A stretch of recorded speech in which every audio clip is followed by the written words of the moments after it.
If you hear one business story after another, a pattern begins to emerge. That there is no pattern.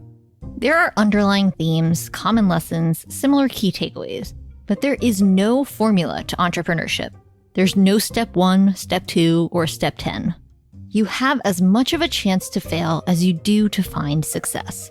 And that truth is scary, but it can also be a massive comfort, especially when your story starts a little bit like this. When I was between the ages of 21 and 23, I did a lot of crazy stuff.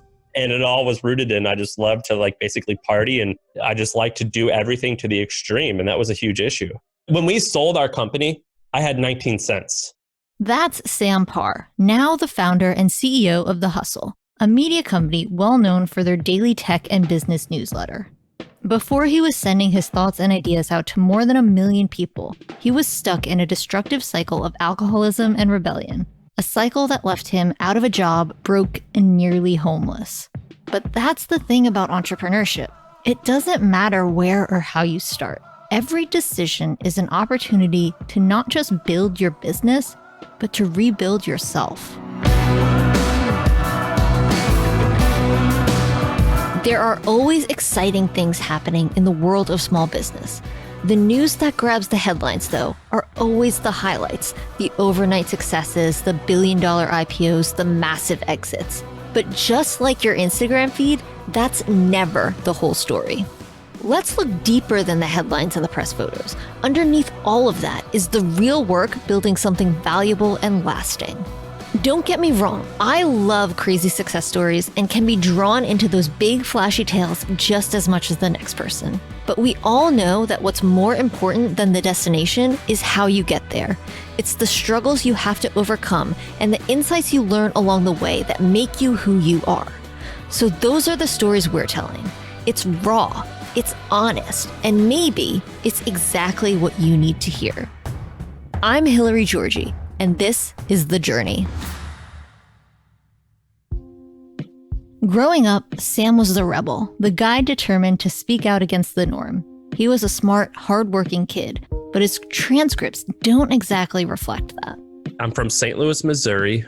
I went to high school at an all-boys Catholic school, and I hated it. I purposely would fail classes because I was so angry they would make me do that. And so I was always kind of a punk at a young age. And so that kind of set things off of trying to do things differently. So how did Sam go from punk to prodigy? That part doesn't come until much later, but it all started with a deep desire to stand out. I always wanted to be powerful. I definitely wanted to not be normal. I'd rather be horribly bad at something to where it's almost funny, or the best in the world at something. I just did not want to be average. My mom and dad used to own a fruit stand. My parents own a produce brokerage company now, and it started as a fruit stand. And so they were small business owners. And I always thought that I would do something like that, where I'd be a small business owner, but I wanted to be the best in Missouri. Sam had big dreams and a big personality. He made his way through high school in St. Louis and was looking for a new adventure, so he enrolled at Belmont University in Nashville, Tennessee. There, he studied business entertainment, but it wasn't until his third year at Belmont that the real adventure began. I met this guy named Mike Wolf, and Mike was the host of a TV show called American Pickers, and that was on the History Channel. And at the time, it was the #2 show on cable, and he invited me to work for him. And that's kind of where I learned that entrepreneurship could be more than just a little small, scrappy hustle. Sam had been selling stuff on eBay on the side throughout college, but working in Mike's store opened Sam's eyes to more serious business opportunities, like aggressively named hot dog stands. I opened up a hot dog stand outside of the store, and that was my first legal business. It was called Southern Sam's Wieners as Big as a Baby's Arm, and that was how I got started in entrepreneurship on a legitimate scale. I had to knock on doors to get the approval of the people who had the property and get them to agree to let me lease the corner. I had to get paperwork from the city. I had to jump through all the hoops of the health department. I had to go and I found a guy that had a cart that let me rent it from him for $500. And so I went through all the stuff to set up a small business. It was simple, but hard work. Eventually, I had multiple locations. So I would go to class from 3 p.m. to 8 p.m. And then from 10 a.m. to 2, I would sell. And then I would go to class. And then in the evening at like 9 p.m. till late at night, I would sell outside the bars. And it was so much fun. But as much fun as it was a lot of manual labor with slim ROI. On top of managing his hot dog business, Sam was still running e-commerce sites on the side. He decided that that type of business, the business of the internet, is where he wanted to focus his attention. So he sold the hot dog stand, packed up, and moved to San Francisco. I hustled my way to get an interview with the founder of Airbnb to work there. But I was kind of a punk, like I said, in high school, and I slowly started learning the right way to do things and not to be angry all the time. But in college, I used to get in trouble. And so I had a criminal record. At Airbnb, they offered me a job, but before I could start, they took it away because I wasn't honest about my history. I found out like 6 hours before I went to the airport, and it was devastating. It was one of the lowest times of my life. It was really sad because it was all entirely my fault. Disappointed in himself, broke, and trapped alone in a new city, Sam wasn't sure what he was going to do next. Luckily, the universe had a different room share startup lined up for him. And it just so happened that I was staying at an Airbnb with this guy named John Havel. It was the cheapest Airbnb in the whole city. And John was a few months into working on this company that he had just started. It was a roommate matching company. And I had never met anyone that was around my age that was also starting companies. And I go, John, I don't have anything to do. I can't afford to live here. I'm going to run out of money. And he goes, well, come and join me here. And I did.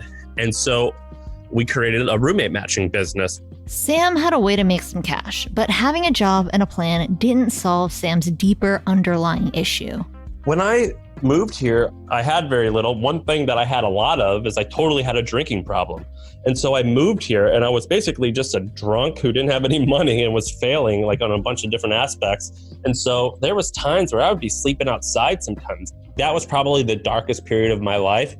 San Francisco is a beacon of opportunity for many aspiring entrepreneurs, but it also has an unforgiving dark side for those that get lost along the way. Sam knew his behaviors were draining the bank and squashing his opportunities. And it was on one of those bad nights that he finally came to terms with what he had to do next. And I remember thinking like, I have the ability to do something special, but not in the state that I am. And if I don't get better and if I don't improve and if I don't apply myself, I'm never going to do this. And I'm just going to go away. No one's ever going to remember anything I've ever done. I'm going to have zero impact and it's just going to be a wasted life and wasted talents. That day, I just was like, oh, I got to get my act together. His back was against the wall and Sam rose to the occasion. He stopped drinking and he poured his time and energy into Bunk, his and John's roommate matching company. And as you heard at the start of the episode, when they sold that company, Sam had just 19 cents in the bank. After the break, Sam tells us how he bounced back, why he started the hustle, and what he's learned along the way.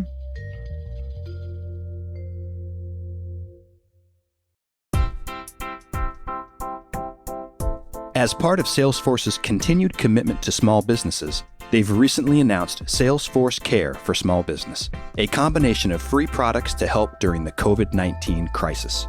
New customers will get 3 months free access to out-of-the-box CRM Salesforce Essentials and Analytics Solution Tableau, as well as 6 months free access to collaboration tool Quip. Now, more than ever, small businesses need the right tools to connect with their customers. Salesforce is here to help. To learn more, visit salesforce.com/thejourney.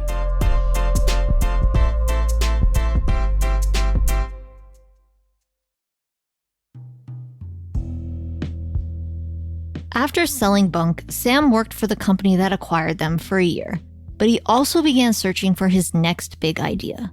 That's when he met Eric Bond and Elizabeth Yen. They had this thing called HustleCon, which at the time, a 50-person like meetup. And I met Eric just through happenstance. I said to him, Eric, I sold this thing to this company. Now what do I do? And he goes, well, I have this little thing called HustleCon. You can have it and just give me a percentage of the revenue or profit that you make.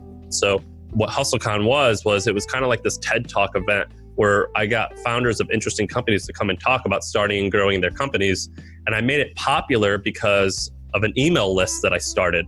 I thought it was just going to break even and not make that much money or make barely any money. I was mostly doing it to meet other people, but it turned out to make like 50 or 60 grand in profit. It was a massive and massively unexpected turn in profit. With that financial security, Sam took the opportunity to travel the country on his motorcycle, using the time away to reflect on why HustleCon had turned out so well. He was also strategizing his next move. When he returned from his trip, he hosted HustleCon again, this time reaching even more people and making hundreds of thousands of dollars in profit. What was Sam's secret? His now famous and still growing email list. I saw that the reach of Facebook was decreasing. I saw this happening like right in front of me. And I said, what if I built a media company that didn't have this problem? I knew that if I had an email list, that was kind of like my pirate ship where I could do whatever I want and I could click a button and reach my whole audience. And so I thought to myself, what if I make this whole media company on top of email? Sam started a tech and business blog as a way to share content and garner interest for his newsletter. From there, the hustle was born. First, I did everything. I wrote every article, I built the website, I took out the trash, I did everything. In the first year, just me and John, who also worked here, we got to 100,000 daily users in like the first 10 months just through blogging. The first 8 weeks, we got 1 million uniques to the website. And that's how we got our initial traction. And then we would email them all the time with new content. And I was just churning this out. And I was trying to get as much PR and as much traffic as possible. And so we got to about 100,000 in our first year. And then in our second year, I think we got to 500,000. And then in the third year, we got to 1 million. And we're going to be 4 years old coming up on April 19th.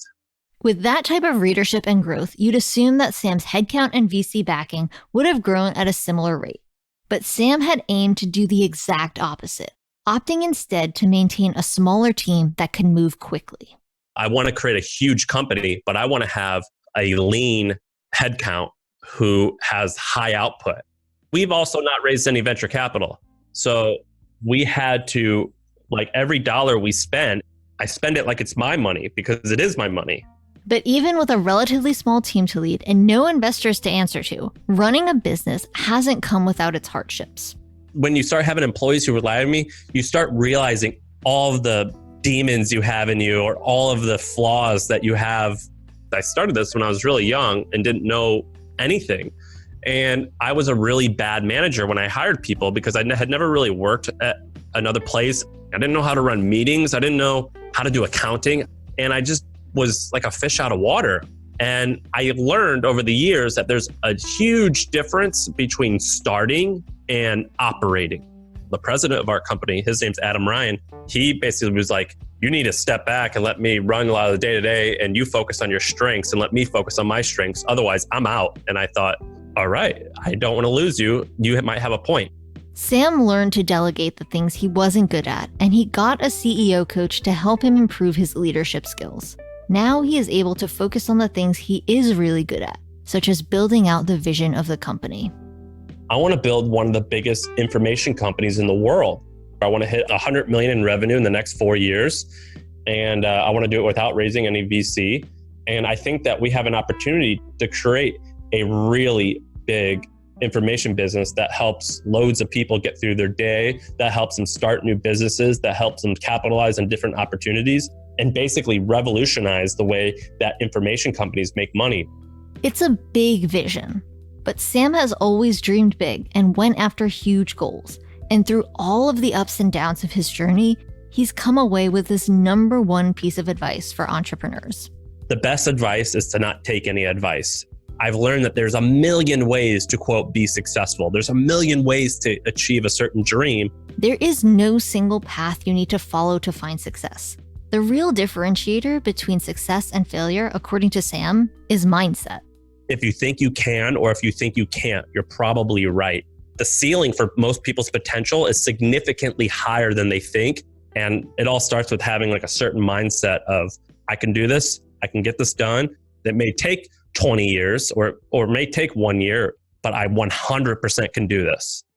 Today, Sam leads a growing company, offers insights to more than 1 million subscribers, continues to host HustleCon, and has somewhere along the way found the time to start an offshoot newsletter called Trends.co. And all of this, from delinquent youth to successful business owner, was fueled by perseverance and vision. In the words of Steve Jobs, quote, "I'm convinced that about half of what separates successful entrepreneurs from the non-successful ones is pure perseverance." There may not be a right way to build a company, and there certainly isn't a right way to live your life. But finding the internal drive and focus to power through no matter what obstacles stand in your way, that's what powers the heartbeat of every entrepreneur.